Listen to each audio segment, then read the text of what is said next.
Hello বন্ধুগণ, কেমন আছো তোমরা সবাই? আশা করছি ভালো আছো। আর আমিও খুব ভালো আছি। এই যে সন্ধেবেলা দেখছো বেরিয়ে পড়েছি। তো আমি এখন কোথায় যাচ্ছি? আমি এখন যাচ্ছি মেলাতে। আমাদের কোন্নগরে মেলা বসেছে, সেই মেলাতেই যাচ্ছি। তো আমি সেরকমভাবে কিছু সাজুগুজু করিনি, একটা জিন্স পরেছি, টপ পরেছি, আর জাস্ট মুখে একটু ফাউন্ডেশন আর লিপস্টিক। তো দেখতে দেখতে মেলার সামনে চলেই এসেছি। এই যে এটা হলো আমাদের কোন্নগরের সব থেকে বড় মেলার গেট। তো চলো আস্তে আস্তে সেই মেলার ভেতরে যাওয়া যাক এবং সেখানকার পরিবেশ তোমাদের সাথে শেয়ার করা যাক। ভিডিওটা কিন্তু একদম স্কিপ করবে না, মনোযোগ দিয়ে ভিডিওটা দেখো, আশা করছি ভালো লাগবে। এই লাইটগুলো কি সুন্দর লাগছে, তাই না?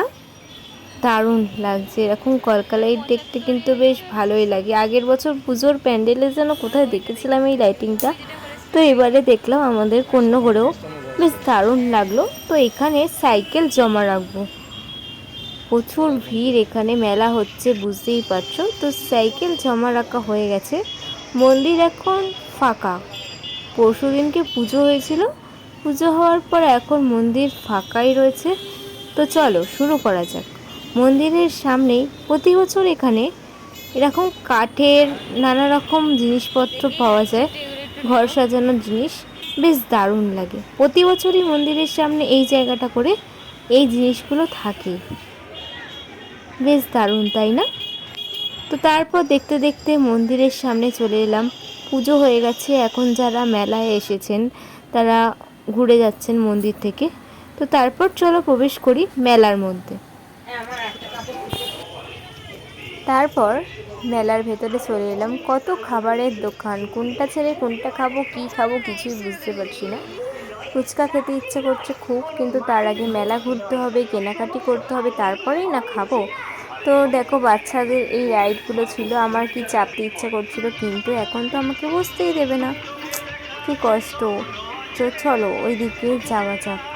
ওই দিকে রয়েছে, এগুলো সব বাচ্চাদের রাইড, আর ওই দিকে রয়েছে বড়দের রাইড। কিন্তু বড়দের রাইড না এখনও পর্যন্ত চালু হয়নি। এই যে বাচ্চাদের গাড়ি, যদি বাচ্চা হতাম তাহলে চাপতে পারতাম, কতই না ভালো হতো। তো এই যে এখন এগুলো সব বন্ধই রয়েছে।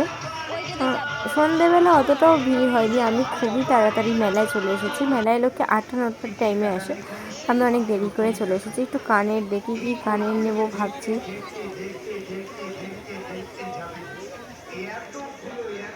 কানেরগুলো কি দারুণ দারুণ না, এগুলো তো 30 টাকা দাম।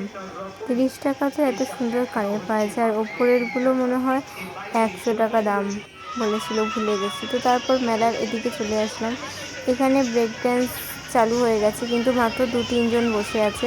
শুভকে বললাম ব্রেক ড্যান্সে বসতে, ও বসলো না, ওর নাকি ভয় লাগে। কি বলবে বলো তো। তারপর চলে এলাম এখানে একটা দোকানে, এখানে সমস্ত জিনিস 10 টাকা। কি দারুণ অফার না, 10 টাকায় সমস্ত জিনিস, কত কিছু। তো আমি আর অপেক্ষা না করে এখান থেকে অনেক কিছু জিনিস কেনাকাটি করে নিলাম বাড়ির জন্য। তো তারপর এখানে ফুচকা খেয়ে নিলাম, বললাম না ফুচকা খেতে ইচ্ছে করছে, আমি আর লোভ সামলাতে পারলাম না, এখান থেকে কাকুটার কাছে ফুচকা খেয়ে নিলাম। আর জানো তো বন্ধুরা, কাকুটা ফুচকাটা না খুব দারুণ বানিয়েছিল। তো তারপর ফুচকা খাওয়ার পর আইসক্রিম খেয়ে নিলাম। শুভকে বললাম আইসক্রিম খাবি, ও তো খেলো না। তারপর এখান থেকে ওদের বাড়ির আর আমাদের বাড়ির জন্য বাদাম আর এইসব কিছু জিনিস কিনে 10 টাকার, দেখো কত কিছু কিনেছি, ময়লা তোলার, চুপড়ি, ছাঁকনি, ন্যাপথলিন, এসব কিনে বাড়ি চলে গেলাম। তো ভিডিওটা এখানে শেষ করছি, ভালো লাগলে লাইক করে দিই।